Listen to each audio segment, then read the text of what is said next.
Wrestling will be on the air tomorrow afternoon. Obviously,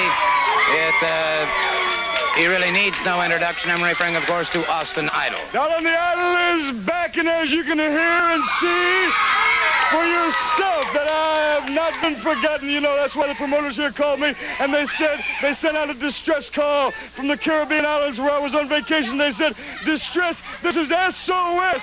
Save our ship, and that ship being Georgia Championship Wrestling. They said, please come back to Georgia and pack the arenas like you used to. And that's why all the promoters around the country, not only here in Georgia, darling, but the promoters there in the Mid-Atlantic Wrestling, in the Worldwide Wrestling area, and in the Southwest Sports area in Dallas, Texas, are all clamoring, literally begging and pleading to get the heartthrob back in their arenas and pack them like I used to. And remember one thing, like I always said, there's only one Caesar in Rome, darling, and there's only one Caesar in wrestling, and you're looking at him, and I've got one thing to say. All the wrestlers, the Andersons, the Tommy Riches, the Roses, and last but not least, the Ric Flairs are trying to get Austin Idol to team up with, well, forget it. I do it by myself and need nobody. All right. Wow. Well, I'll tell you what. If you want to know anything, just ask him, that's for sure. Let's turn it over to our ring announcer.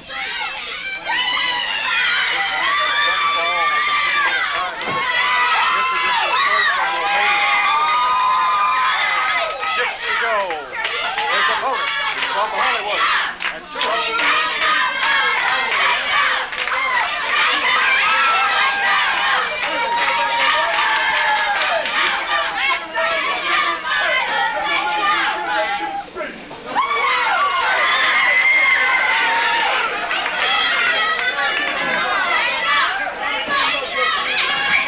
Austin Idol.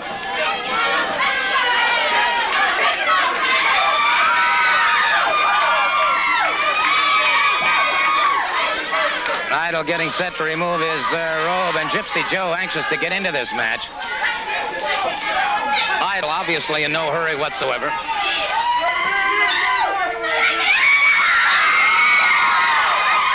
Austin Idol removing his robe now. One certainly doesn't question his outstanding physical development. But when you're talking about men with outstanding physical development, I think right here in the state of Georgia, some of the greatest all-around athletes and most powerful individuals I've ever seen in my life. Take men like Ken Patera, Iron Mike Sharp, Bruiser Brody, giving him his due. Bruce Reed and a host of others just in fantastic condition. Idol very quickly moving back into a hammerlock on Gypsy Joe. Now goes to the side headlock. Idol catches on a shoulder smash. Gypsy Joe drops to the canvas. And high backdrop by Austin Idol.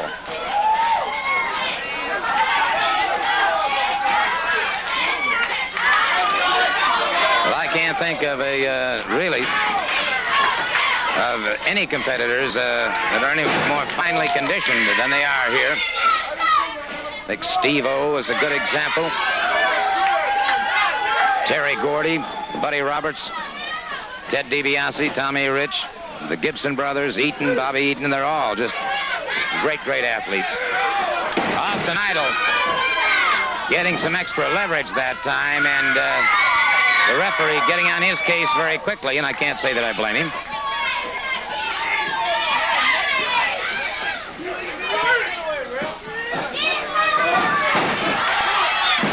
Gypsy Joe takes Idol to the canvas and punishes him. Idol caught that time by Gypsy Joe once again.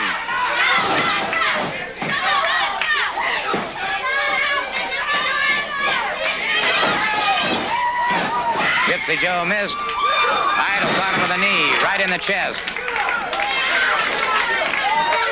Idol uncorks a long, stinging right hand, lefts and rights now.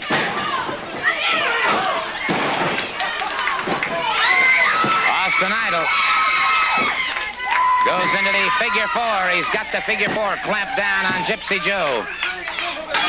The referee calls for the bell. The referee calls for the bell. Gypsy Joe conceding. And so, the victor in the match, Austin Idol. Introducing first from New York at 259 pounds, Jim Duggan.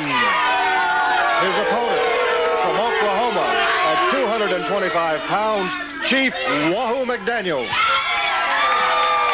Wahoo McDaniel going up against Big Jim Duggan. East meets west in this one. Duggan in the yellow gold trunks. Wahoo McDaniel. Both of these men have interesting careers, amateur background-wise. Both were great football players. Both were great wrestlers in the amateur ranks. And both went on to pro football, and both are on into pro wrestling. So, interesting parallels. Quick arm drag takedown by Wahoo McDaniel.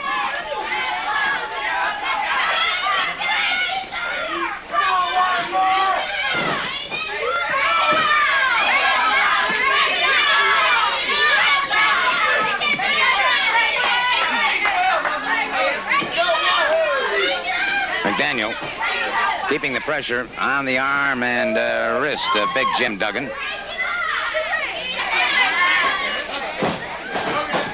Duggan makes it to the ropes, forces the break.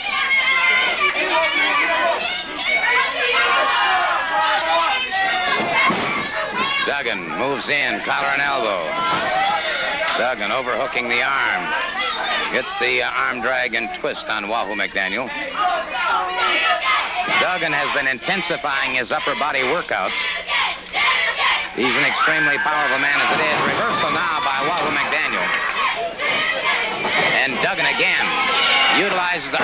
Wahoo McDaniel brought him back into the ring.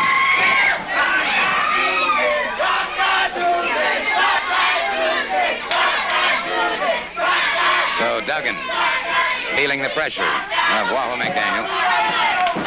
Again, for the third time, Duggan using the ropes, and again, Wahoo McDaniel pulls him away from the safety of those ropes.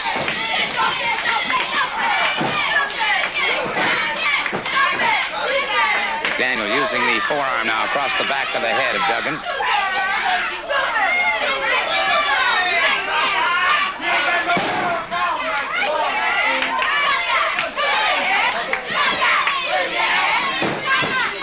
Again, Duggan goes to the ring ropes, and the referee calls for the break. Duggan favoring that arm slightly. Duggan caught him with a boot. An elbow to the back, and it is Duggan driving a boot into the chest of Wahoo McDaniel. So Duggan now smashing McDaniel into the turnbuckle. It is McDaniel catching him. Duggan with a forearm across. Wahoo McDaniel a chop into the chest. A forearm into the chest by Duggan. Duggan comes down across McDaniel's with an elbow. Wahoo coming up a little slowly now. A snap mare.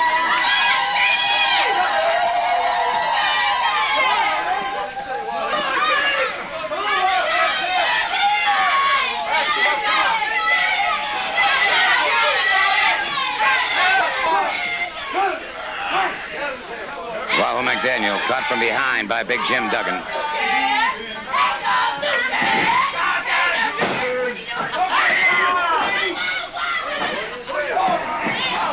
Wahoo turns the tide on him, gets the hammerlock.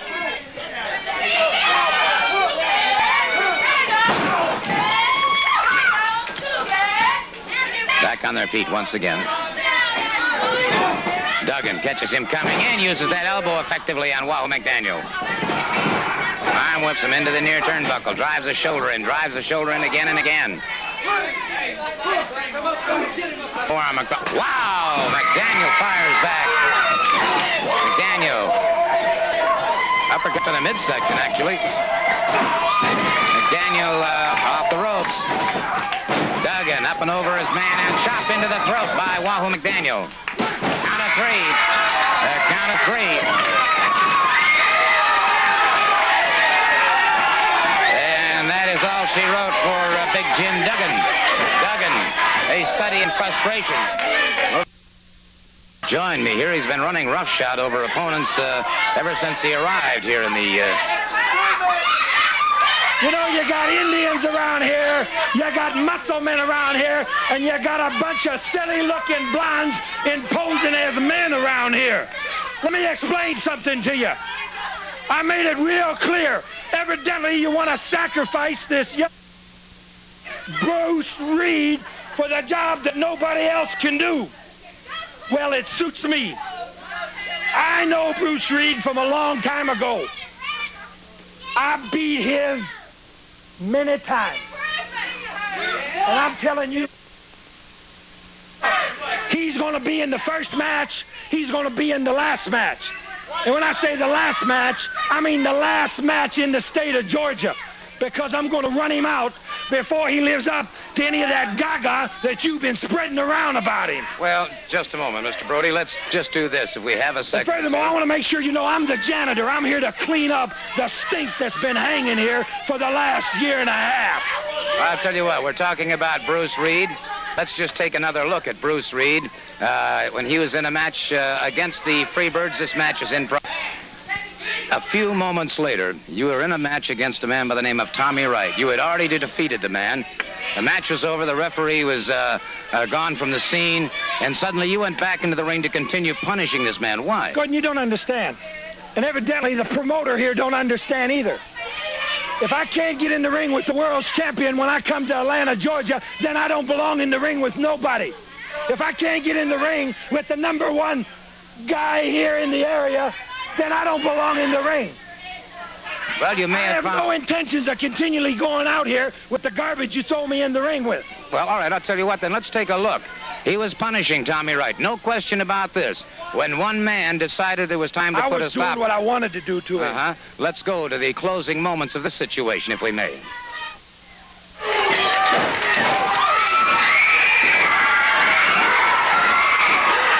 Reed has hit the ring, and Bruce Reed pounding away at Brody. Bruce Reed pounding away at Brody. And Brody finally leaves the ring. Well, I will say one thing. It seems to me you left the ring rather hurriedly. You know, I'm not only big, but I'm smart. You know, Bruce Reed, you remind me when I went fishing and put one of those little minnows on the hook and threw it in the ocean, and one of them great big dumb catfish opened his big yapper and took it in his mouth. Then I took him home, skinned the hide right off of him, and ate him. Ate him. Thank you very much, Bruiser Brody. I think that is sufficient camera view.